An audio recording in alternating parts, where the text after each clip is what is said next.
Hey guys, it's Desiree here to show you how to do frequency separation. I recently asked you guys if it's something you would want to learn, and a lot of you said yes. So I decided to make this tutorial for you guys. I love frequency separation because it makes the skin look so good without it looking overly edited and extremely fake, because I definitely do not like that look. So I took this photo and I've already edited it in Lightroom and I brought it over to Photoshop. So we're going to start by making copies of this background. The shortcut key for that's going to be Command J. We're going to do that twice. And I'm going to rename these layers so that I don't forget which is which. So this first one's skin, and I'm going to name this other one texture if I could ever learn how to spell. And we're going to go to the skin one first. From there, we're going to go to filter. We're going to go to blur, Gaussian blur, and we're going to zoom out so that we can see how everything's blurring. So from here, we really want to see the colors blur together naturally. I like to keep mine around 8 to 9. And you can see right there the colors are starting to look good, but let me show you an extreme, not that extreme, an extreme version of what it would look like, but you can see how the colors start to blur together very nicely. So I think the most natural is between 8 and 9, so we're just going to say okay on that.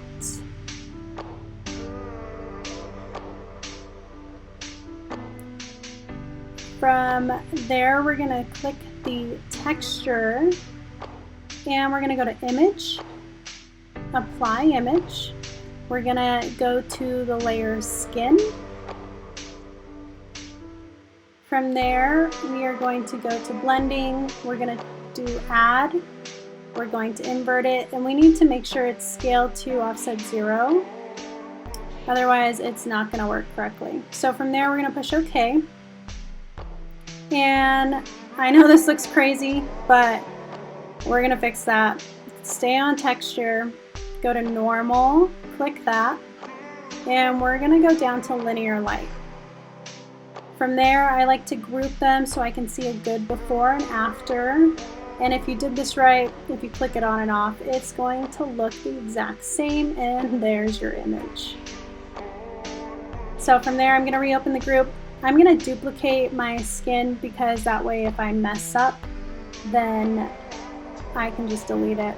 So I'm going to turn off the first layer so that we don't see both of them on top of each other. And we're just going to zoom in from there. From here, we're just going to blur together colors. We're going to take our healing brush and we're going to use the command key to select an area, and we're going to blend out that color. So we're going to start in this area. It's really good for blending blush or contour, or let's say the makeup got a little patchy. So from there, we're just going to blur that. So we're going to take a sample area and drag it out. So I'm going to click there and drag. You want to keep your tool on the smaller side. If it's too big, it's going to just look ridiculous. So we're going to sample that area and let's pull it over there.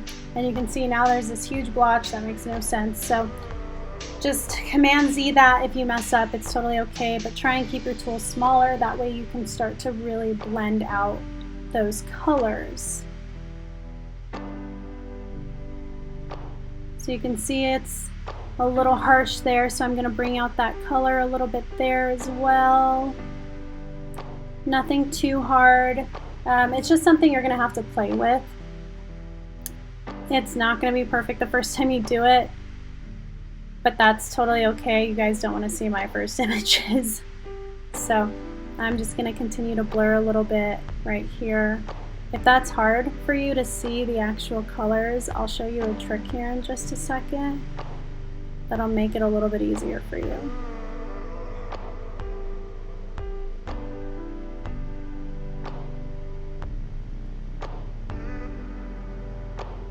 So we want to be careful around the nose as well. I think her contour on her nose looks good. If you start to do the nose, you can really make it look bigger or smaller, or just really awkward. I showed you some examples there.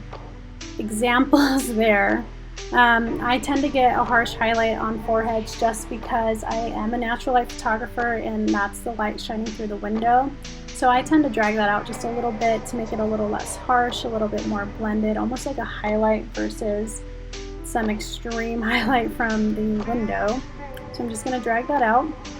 So here's my little trick. You're going to turn off the texture and you're going to just see straight blur, which is nice because then you can see areas that are darker than others. For example, right here. So I'm going to drag that out a little bit.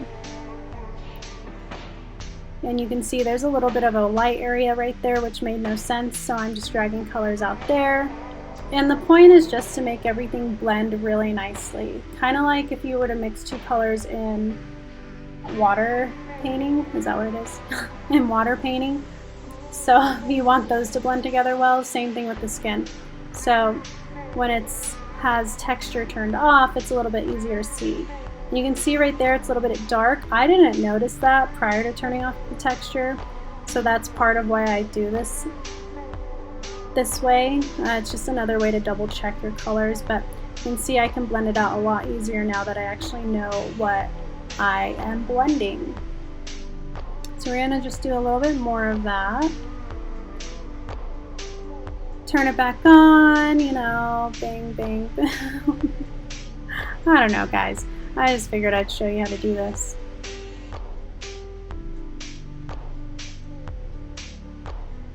Frequency separation is something that I just think is so fun. So you can see before and after, we just made that blush and that contour come together easier. Just because, you know, there's days where I put on my makeup and I look in the mirror later and I'm just thinking, holy shit, how did I miss that whole side of my cheek? And I would love if someone just frequency separated my life. So a little bit more before and after. You can do this on the rest of their skin, especially if they have a bad tan, a bad spray tan. Definitely will be the death of me because I can't tell you how many times I fixed that with frequency separation. If I didn't know how to do this, I would have been screwed with so many clients with bad tans. You can do a little bit on the neck because typically foundation is never perfect. So we can just blend that out for them. Okay, so I think that's enough blending. Looks pretty good before and after. We'll go back to it as well after we play with the texture a little bit. But now we're going to go to the texture. We're going to create a copy of that as well because mess ups happen. You're going to turn off the bottom texture, and from there it's basically the same thing. What's really nice about doing it this way is earlier when we did all of our fun stuff at the beginning, you're just creating a copy of only the texture in the image. Not the color, nothing else, just the texture. Which is nice because then you can move around skin. And that's why it looks more real than if you're just smoothing things out later, because you're basically just moving pores or other parts of the skin to look a little bit more clean. It's really good for removing like acne scars or just anything that's not what you want in your image. A big thing for me, like I know a lot of photographers say they don't like to use Photoshop, which is great, which is fine and dandy, and I agree with them in the sense that I will not alter anything that is not temporary.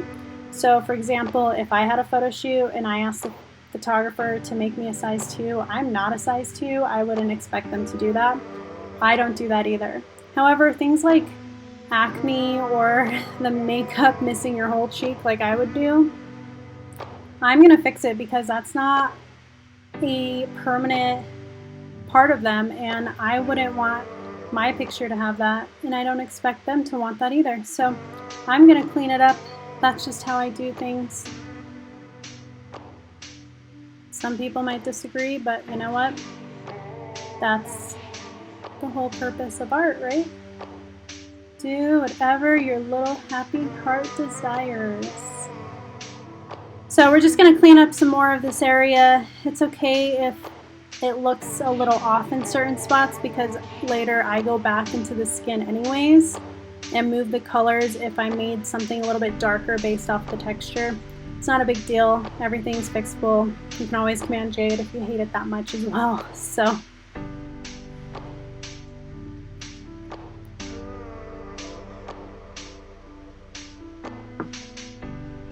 keep trotting along. We're gonna clean up a little bit more just because I'm already here. But it's really not as intimidating as people make it sound.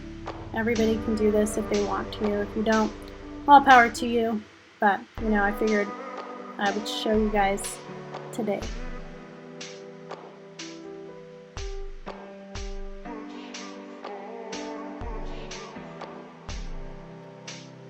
And here I am taking my sweet time. Here's a little bit before and after again, just to show you what it looks like.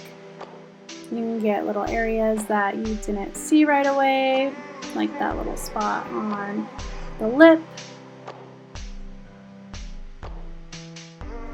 Some people do like to remove like smile lines or under the eye. And honestly, if you guys are gonna do that, totally fine, totally up to you, but you're gonna wanna make your tool as small as possible. Otherwise, it's just gonna look like the same area of skin over and over. It's just not gonna look right.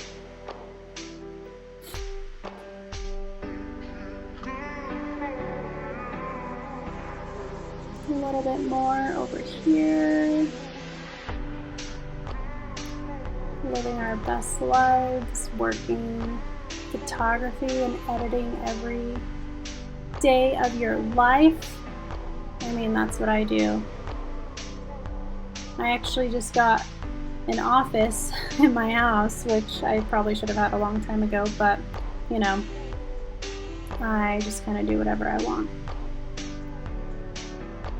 But it's weird sitting in an office now because I kind of miss sitting on the couch and editing, but part of the issue with that is I was working till 11 at night some nights, or I couldn't sleep because I was staring at my computer way too long.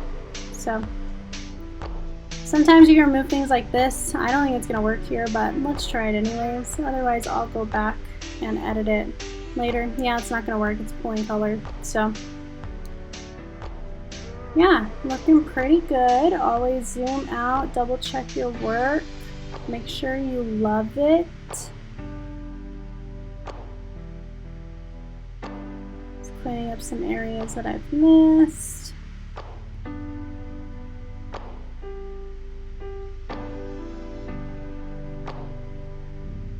I'm not going to remove scars because that's part of her. I think it makes her her. And there we go. There's some more before and after. You can see some blotchiness from moving texture. So like I said, I'll go back into the skin and just drag those colors out a little bit more.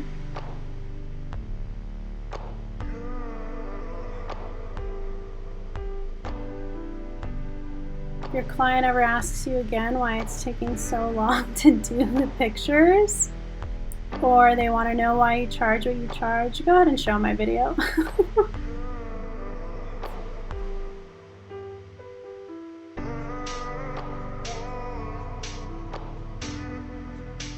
And it's easy to go back and forth from texture to skin depending on what you want at the time.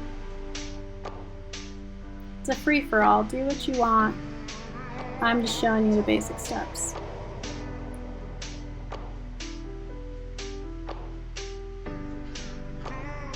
Zoom out, double check everything, looking pretty good before and after.